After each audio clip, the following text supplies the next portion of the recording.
The Kytherian fleet hung in the void like a constellation of death, their obsidian hulls drinking in starlight as they approached the pale blue dot that would be their 37th conquest. Commander Zekthera studied the tactical displays from the bridge of the flagship Void Render, her four eyes analyzing the primitive world with the cold efficiency that had made her species the terror of 3 galactic quadrants. "Another backwater civilization," muttered Sub-Commander Velnox, his mandibles clicking with anticipation. "Their technology barely exceeds our ancestors' crude experiments. We could glass their continents within a solar cycle." Zekthera's primary arms gestured toward the sensor readings. Earth's inhabitants had only recently achieved nuclear fission, their crude rockets barely capable of escaping their gravity well. Their largest cities sprawled like infected wounds across the continents, teeming with billions of soft-bodied bipeds who had never glimpsed the true darkness between stars. Perfect prey. The Kytherians had perfected the art of conquest over millennia. First came the orbital bombardment to cripple infrastructure, then atmospheric poisoning to weaken resistance, followed by ground forces to harvest the survivors for their vast labor camps. It was a machine of war that had consumed worlds beyond counting, feeding the ever-expanding empire with resources and slaves. "Begin charging the plasma arrays," Zekthera commanded, her secondary arms dancing across the control matrix. "We'll start with their communication satellites, then target the major population centers. By tomorrow's cycle, this world will." A sharp tone cut through her words. The communications officer, a young Kytherian named Thexville, straightened at his station with visible confusion. "Commander, we're receiving a transmission from the surface. It's unusual." "Unusual how?" Zekthera's voice carried the edge that had made subordinates across the fleet learn to speak quickly and precisely. "It's directed specifically at us, using our own encryption protocols." "That should be impossible, their technology lacks the capability to even detect our presence, let alone decode our communications." The bridge fell silent except for the low hum of the ship's fusion cores. Zekthera's four eyes narrowed as she processed this information. In 36 previous conquests, no primitive species had ever achieved such a feat put it through. The main display flickered, and suddenly they were looking at a human. The creature appeared elderly by their species' standards, with silver hair and skin marked by age lines. It wore simple clothing and sat in what appeared to be a modest dwelling, completely at odds with the sophisticated transmission it was somehow broadcasting directly to their flagship. "Greetings, Commander Zekthera of the Kytherian 4th Conquest Fleet," the human said in perfect Kytherian, its primitive vocal cords somehow producing the complex harmonic frequencies of their language. "My name is Dr. Sarachin, and I have been waiting a very long time to speak with you." The silence on the bridge stretched like a taut wire. Velnox's combat claws extended involuntarily, while Thexville stared at his instruments as if they had betrayed him. Zekthera felt something she hadn't experienced in decades of warfare: uncertainty. "How do you know our language?" she demanded. "How do you know our encryption? How do you even know we exist?" Dr. Chen smiled, and there was something in that expression that made Zekthera's secondary heart skip a beat. "Because this isn't the first time we've met, Commander. Though I suppose from your perspective, it will be the last." The human reached beside her chair and lifted what appeared to be a simple wooden box. As she opened it, the display somehow zoomed in, revealing contents that made every Kytherian on the bridge recoil in shock.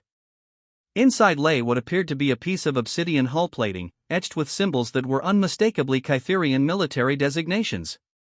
"This is from your ship, Commander. The Void Render, flagship of the 4th Conquest Fleet. I've been keeping it as a memento for quite some time now." "Impossible," Velnox hissed. "Our hulls are impenetrable to their primitive technology."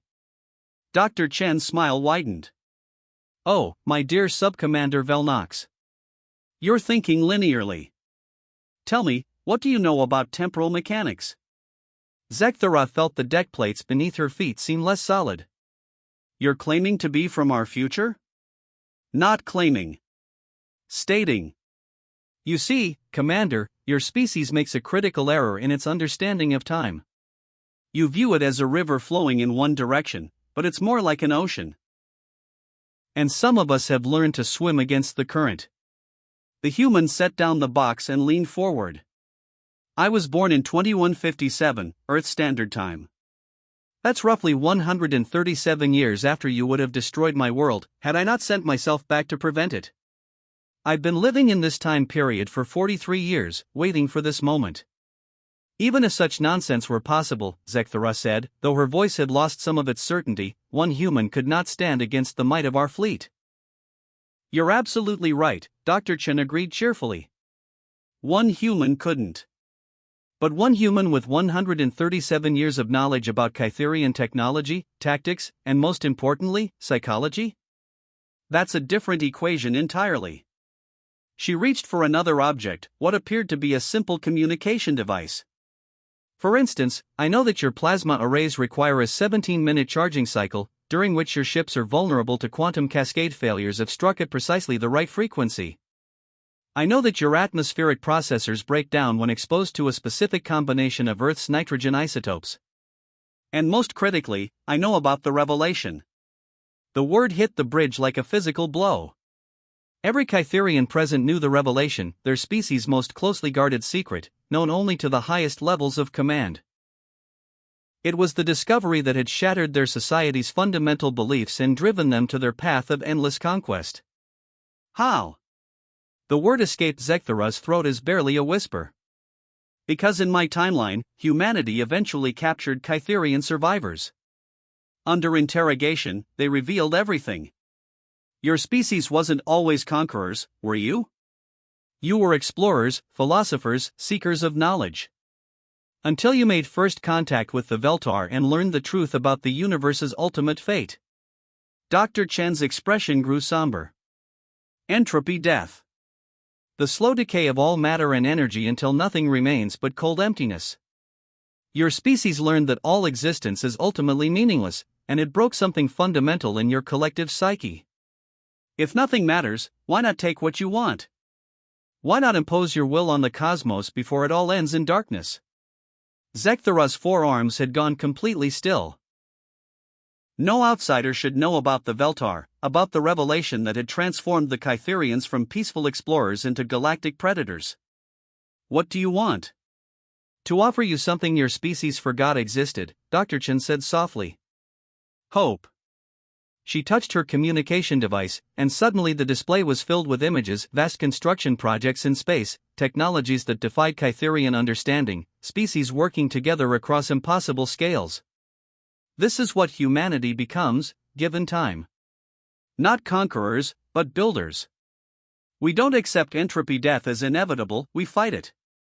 We've learned to create stable pocket universes, to reverse the decay of matter itself, to kindle new stars from the ashes of old ones.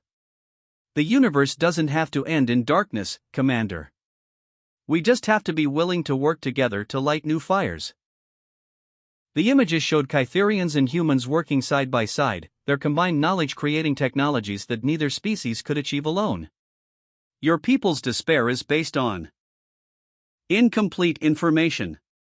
The Veltar were wrong about the universe's fate, but they were also just one species sharing their limited perspective. Join us, and we'll show you wonders that make conquest seem like a child's game. For long moments, the only sound on the bridge was the rhythmic pulse of the ship's systems. Finally, Zekthara spoke. And if we refuse? Dr. Chen's smile returned, but now it carried steel beneath the warmth.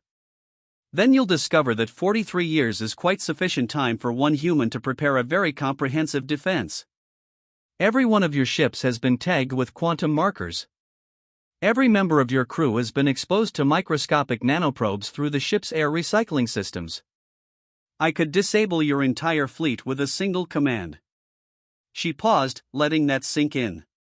But I'd rather not. Violence is what led to the timeline I came from, endless cycles of conquest and resistance that ultimately served no one. I've given you a choice, Commander. A real choice. Become partners in lighting the darkness, or return to your empire and tell them that Earth is not what it appears to be.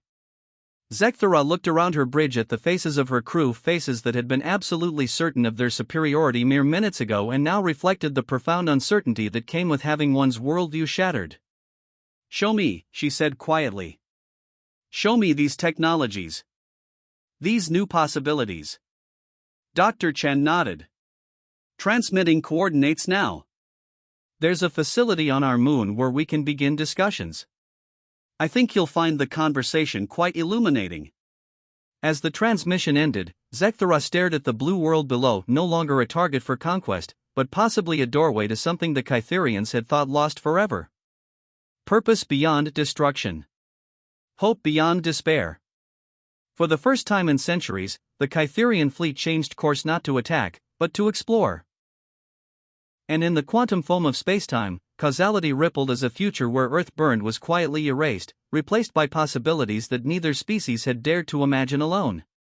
The darkness between stars suddenly seemed a little less absolute.